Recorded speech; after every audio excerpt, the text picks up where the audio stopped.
তো অনেকেই আজকাল দেখা যাচ্ছে যে প্রবাসীদের নিয়ে অনেকেই ভিউ কামানোর জন্য প্রবাসীদের দুর্বলতা নিয়ে অনেকেই ভিডিও বানাচ্ছে, প্রবাসীদের বউদেরকে নিয়ে অনেক ভিডিও বানাচ্ছে, প্রবাসীদের দুর্বল জায়গায় আঘাত করছে, যার কারণে শুধুমাত্র ভিউ কামানোর জন্য অনেকে অনেক নেগেটিভ কথাও বলছে। আসলে বাংলাদেশে এত কন্টেন্ট ক্রিয়েটর হয়ে গেছে যে মানে কন্টেন্ট তৈরি করার জন্য এরা ভাষা খুঁজে পাচ্ছে না। এই জন্য এখন যে মানে পা থেকে মাথা পর্যন্ত সব কিছু খুলে খুলে খুলে তারা এখন মানে টপিকস তৈরি করা শুরু করেছে। তো প্রবাসী হোক আর বাংলাদেশি হোক, বাংলাদেশের মানুষই প্রবাসে যায়, বাংলাদেশের মানুষরাই, সব দেশের মানুষরাই প্রবাসে যায়। তারা কিন্তু পরিশ্রম করে তাদের পরিবারকে সুখী করার জন্যই কিন্তু প্রবাসে যায়। শুধুমাত্র পরিবার, ভাই বোন, বাবা মা সবাইকে খুশি করার জন্যই কিন্তু যায়। আর আপনারা যে তাদের ইমোশনাল নিয়ে যে ভিডিওগুলো করেন, কিছু কিছু আছে পজিটিভ, কিছু কিছু আছে নেগেটিভ। আপনি কি পারবেন প্রবাসীদের গল্পগুলো ইতিহাসের পাতায় লিখে রাখতে, বা প্রবাসীদের নিয়ে গল্প লিখতে? কয়টা লিখবেন আপনি গল্প, কয়টা কবিতা লিখবেন, কিংবা কয়জনকে নিয়ে আপনি হিস্টোরি তৈরি করবেন?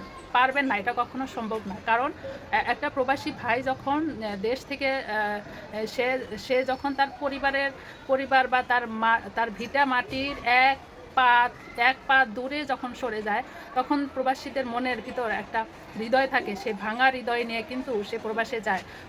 কারণ এখানে তার বন্ধুবান্ধব থেকে শুরু করে প্রত্যেকটা পরিবারের মানুষকে, প্রত্যেকটা দেশীয় বা প্রত্যেকটা পরিচিত পরিজন রেখে তারা কিন্তু প্রবাসে যায়। অনেক অনেক ভিতরে একটা মানে কষ্ট লুকায়িত থাকে। সে কষ্ট আপনারা দুই কলম লিখে বা দুইটা গল্প লিখে, কিংবা প্রবাসীদের বউদেরকে নিয়ে যে আপনারা আজে বাজে মন্তব্য করেন, কিংবা প্রবাসীদের নিয়ে যে আপনারা আজে বাজে মন্তব্য করেন, সেটা কিন্তু এই এক পাতা লিখে বা দুইটা কথা বলে কিন্তু সেই ভাব কিন্তু আপনারা প্রকাশ করতে পারবেন না। কারণ প্রবাসীদের যারা বিদেশ যায় বউ বাচ্চা রেখে বা পরিবার রেখে, তাদের মনটা হয়ে যায় একেবারে পাথরের মতো, এক আকাশ সমান তাদের মনটা হয়ে যায়। কারণ এক আকাশ পরিমাণ, এক সাগর পরিমাণ যদি তাদের মন যদি না হতো, তাহলে তারা তাদের পরিবার পরিজনকে রেখে তারা বিদেশে থাকতে পারতো না।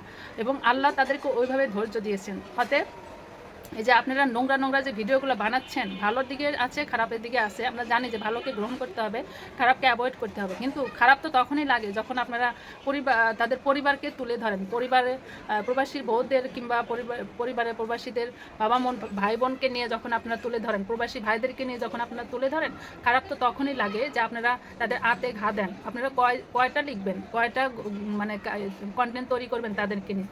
কখনো পারবেন না। কারণ এদের ভিতরের খবর আপনারা কখনো সেটা বুঝবেন না বাংলাদেশের থেকে, আপনার পরিবারের থেকে।